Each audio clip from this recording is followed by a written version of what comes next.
여주인 살인사건은 용의자 윤곽조차 잡지 못하고 있습니다. 2006년 9월 제주도 동혁씨는 종일 연락이 되지 않던 어머니가 혼자 운영하던 카페 라일락에서 어머니가 살해당한 모습의 첫 목격자가 됐습니다. 범인은 동혁씨의 어머니의 가게인 라일락 카페 손님으로 택시기사 고씨였습니다. 고씨는 사건 발생 보름 만에 검거돼 살인 혐의로 15년 형을 선고받았는데 동혁씨는 범인이 잡혔어도 여전히 찝찝한 기분이 남았다고 했습니다. 이유가 무엇일까요?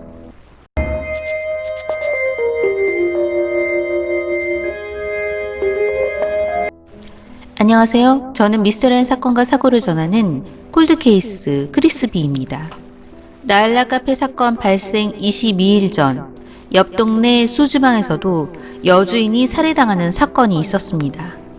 제주 소주방 살인사건은 제주시 건입동의 한 소주방에서 여주인 한 씨가 괴한에게 목이 졸려 질식사한 채로 발견된 사건입니다. 2006년 9월 3일 오후 2시 40분 제주시 건입동에 위치한 한 소주방에서 50대 여성이 피살되었다는 신고가 들어왔습니다. 경찰이 급히 출동해 사망자를 확인한 결과 사망자는 이 소주방의 여주인인 한 씨였습니다. 한 씨의 시신은 소주방의 주방에서 발견됐는데 전날부터 가게 문이 닫힌 채 연락이 닿지 않은 것을 이상하게 여긴 동생이 잠긴 문을 따 들어가 보니 한 씨가 쓰러진 채 숨져 있었습니다. 주방에서 발견된 한 씨의 몸에는 여러 군데의 끝이 부드러운 둥근 뭔가로 콕콕 찔린 상처가 있었으며 혈흔도 발견되어 타살로 의심되었고 하의가 벗겨진 채 엎드린 자세로 발견되어서 성폭행 의심도 했습니다. 그런데 한 씨의 몸에는 얇은 이불이 덮여 있었는데 넓지 않는 소주방 홀레 한 탁자에는 술잔과 술병, 안주 등 누군가 술을 먹었던 흔적이 그대로 남았습니다. 술잔과 안주의 배치는 범인이 누군가와 마주 앉아 술을 먹었음을 추정하게 했고 14K 팔찌와 목걸이 등의 귀금속이 사라졌습니다. 숨진 한 씨는 질식사로 밝혀졌는데 이는 누군가가 한 씨의 목을 졸라 살해했음을 의미했습니다. 몸 여러 군데 찔린 듯한 외상은 직접적인 살인이 아니었고 금품을 노린 협박 과정에서 생긴 상처일 수도 있다는 추측이 나왔습니다. 한 씨의 소주방은 제주시 건입동의 제주항 인근에 위치해 있었습니다. 항구는 그 특성상 외지인이 수시로 드나드는 곳이었으나 건입동은 오고 가는 외부인만큼이나 토박이가 많은 지역이었습니다. 그 때문에 범인은 그 소주방의 단골 고객일 수도 있고 아니면 외지인일 수도 있었습니다. 이 중 경찰은 단골 고객, 즉 면식범의 소행일 것으로 초점을 맞췄는데 그 이유는 바로 현장의 상황이었습니다. 누군가가 술을 마신 흔적이 그대로 남아있었고 범인이 범죄를 저지른 후 가게 안 스위치를 껐고 사라지는 순간 출입문을 잠갔던 점이 면식범일 가능성에 무게를 뒀습니다. 출입문을 잠그기 위해서는 밖에서 열쇠를 이용해야 했기 때문이었는데 이러한 점을 볼 때 가게에 자주 출입을 해서 이 가게의 특성을 잘 아는 사람이거나 한 씨의 주변 인물일 것이라는 추측이 나온 것입니다. 특히 수지방 건물 2층에는 한 씨의 가족이 살고 있었고 이들이 비명소리를 듣지 못한 점도 면식범에 의한 살인이라고 생각했습니다. 그래서 경찰은 당시 한 씨의 주변 인물 70여 명을 용의선상에 올려놓고 수사를 진행했지만 사건은 정확한 용의자를 찾지 못했습니다. 제주 소주방 살인사건 이후 22일이 지난 9월 25일에 건입동에서 그리 멀지 않은 삼도동에서 라일락 카페 여주인이 피살당하는 사건이 벌어졌습니다. 범인은 여주인 정 씨를 목졸라 살해하고 10만원권 수표 3장과 현금 등을 훔쳐 달아났습니다. 그런데 이 두 사건은 매우 수법이 유사했습니다.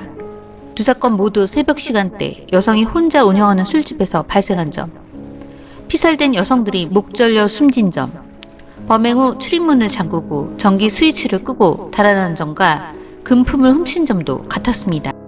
얼마 후 경찰은 라일락 카페의 살인사건의 범인 고 씨를 검거하는 데 성공했습니다.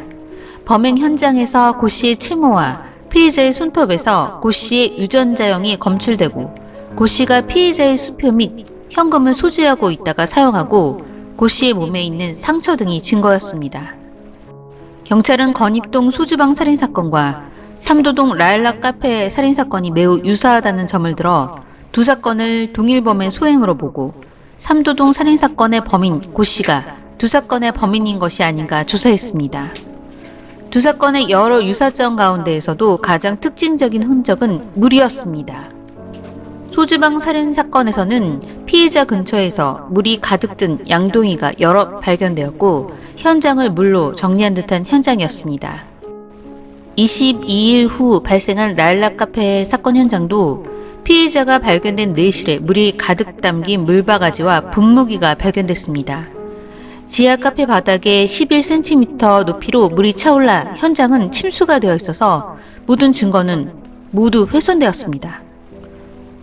그것이 알고 싶다에서 재현된 현장을 살펴보고 프로파일러는 또 하나의 공통점으로 바디 커버링이라는 말을 했습니다. 두 사건 모두 물로 현장을 정리한 뒤 하의를 벗겨서 가져가고 수건 등을 이용해 시신을 덮는 행위가 나타났다는 것입니다.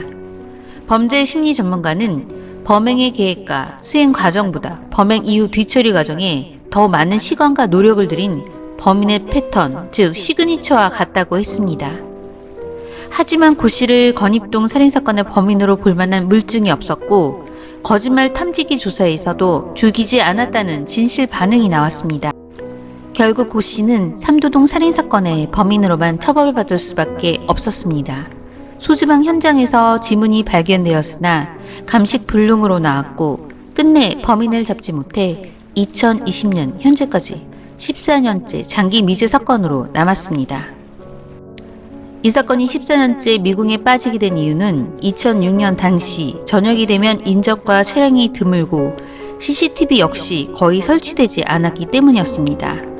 본래 이 사건은 2021년 9월 3일에 공소시효가 만료될 사건이었지만 태안이법으로 인해 2000년 8월 1일 이후 발생한 살인죄의 공소시효가 폐지되면서 제주지방경찰청에서는 중요 미제 사건 전담 수사팀에서 재수사를 진행하고 있습니다. 라일락 카페 사건의 피의자 고 씨. 이 사건이 발생하기 22일 전에 벌어졌던 제주 소주방 살인사건은 라일락 카페 여주인을 살해한 모습과 매우 유사한 모습으로 살인을 했습니다. 위에서 언급한 모든 정황들은 고 씨를 가리키고 있지만 물로 씻어내버린 증거들과 흐릿한 지문으로 그를 지목할 수 없어서 소주방 사건을 미제로 남게 됐습니다. 소주방 사건의 사실 공소시효가 반년밖에 남지 않았지만 태안이법으로 범인을 잡을 때까지 수사를 하게 됐습니다. 앞으로 제주도 경찰청에서 덜미를 잡게 될 범인은 과연 고 씨가 아닐까요?